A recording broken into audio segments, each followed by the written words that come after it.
Beralih ke informasi lainnya, Kementerian Imigrasi dan Pemasyarakatan resmi mencopot semua pejabat di kantor imigrasi kelas 1 khusus Bandara Soekarno-Hatta buntut dari dugaan pungutan liar terhadap warga negara China.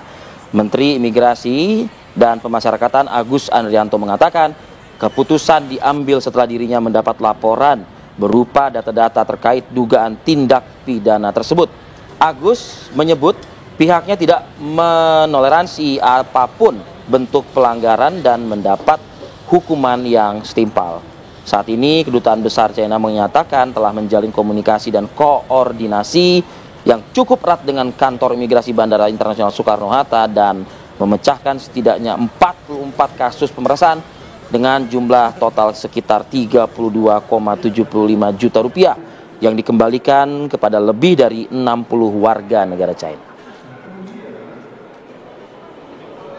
Ya, kita ingin mengetahui bagaimana suasana terkini di kantor imigrasi bandara pasca adanya pencopotan dari semua pejabat imigrasi kelas 1 di sana. Saya nggak habis pikir bagaimana cara atau celahnya bisa ada pungli. Kan kita ketahui kan ada sistem fast track kalau nggak salah yang ibaratnya tidak lagi menggunakan sumber daya manusia tapi otomatis tap aja gitu istilahnya kan. Apakah memang sengaja tap ini dihilangkan? Nah, bukan dihilangkan, tidak dioperasikan agar begitu. Padahal tapi ada alatnya jangan suzon dulu. Iya, kita tanya Rizka Sasalabila yang ada di Bandara Soekarno-Hatta. Ya, selamat pagi Rizka. Bagaimana informasi terkini dari sana?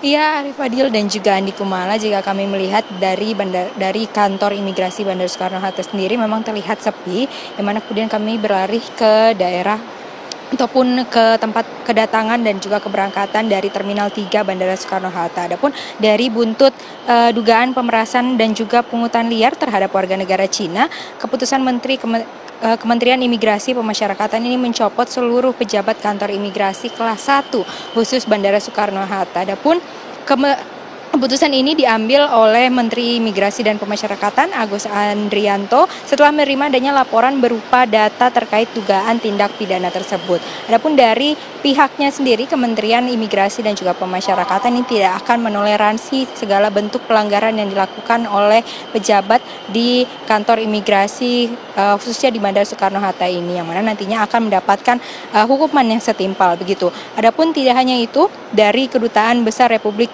Rakyat Tiongkok atau Kedubes Cina pada 21 Januari yang lalu juga telah mengeluarkan surat pernyataan yang mana menyatakan telah menjalin kontak dan juga berkoordinasi erat dengan kantor imigrasi Bandara Internasional Jakarta untuk memecahkan setidaknya 44 kasus pemerasan dengan jumlah total ini sekitar 32,75 juta yang juga telah dikembalikan ke 60 warga negara Cina yang ada. Kemudian juga kasus ini ternyata telah berlangsung sejak Februari 2024 hingga Januari 2025 ini. Yang mana dalam surat tersebut juga disampaikan bahwa ada beberapa contoh pemerasan yang terjadi terhadap warga negara Cina di Bandara Soekarno-Hatta dalam kurun waktu 2024 sampai dengan 2025. Yaitu salah satunya yaitu petugas imigrasi yang terlibat pemerasan ini melakukan atau berdasarkan melewati transfer bank seperti itu. Yang mana petugas tersebut berinisial DAS dan uang tersebut juga telah dikembalikan ke pemiliknya atau ke warga negara Cina yang terkena pemerasan tersebut sebanyak Rp1.600.000.